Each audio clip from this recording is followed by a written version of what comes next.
This is the Simon Conway Show here on News Radio 1040 WHO. We are in studio with a potential presidential candidate for 2012, Congressman Dr. Ron Paul. Welcome back, sir. Thank you.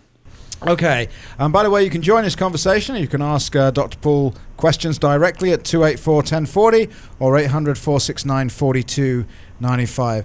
Let me go to your strong point, shall we, in a lot of people's eyes. How do we fix the economy?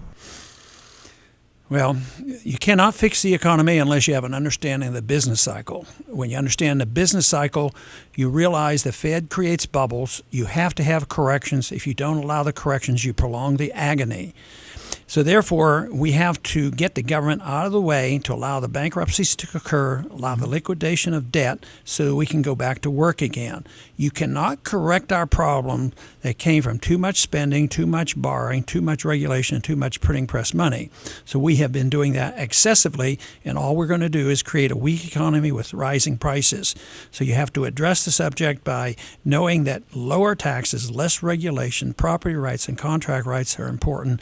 Also, sound money, you have to look into the Federal Reserve. If we did all these many things I've just mentioned, it would take about a year or so to get the correction over. But we're already into it for 3 years, and things aren't looking that good. And it is a misunderstanding. We got ourselves into this mess by following Keynesian economics. We're trying to get out of it with Keynesian economics, and you have to look at free market Austrian economics with sound money, or we will not get out of it. And we are looking toward problems getting much worse here in the next year. So no TARP under President Ron Paul? No TARP.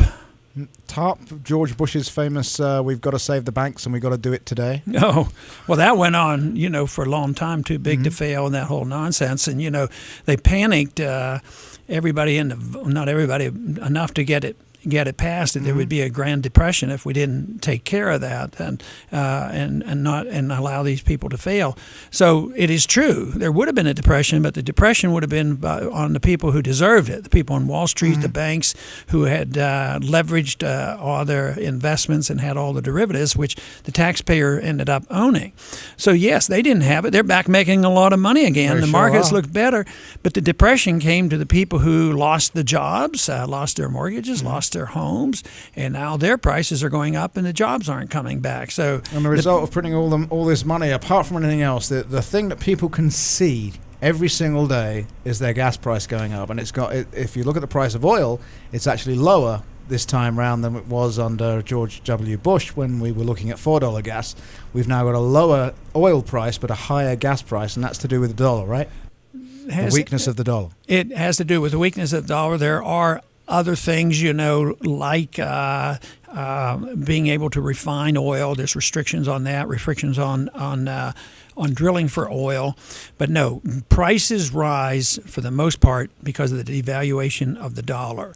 And if you look at that long term, the purchasing power of the dollar has been downhill ever since we've had our Fed. It's lost about 98% of its purchasing power since 1913. And of course, printing a whole bunch of new ones in the White House basement makes it weaker still. And absolutely, and that's all they're doing. They're doing it crazy. It makes no sense, but they won't stop.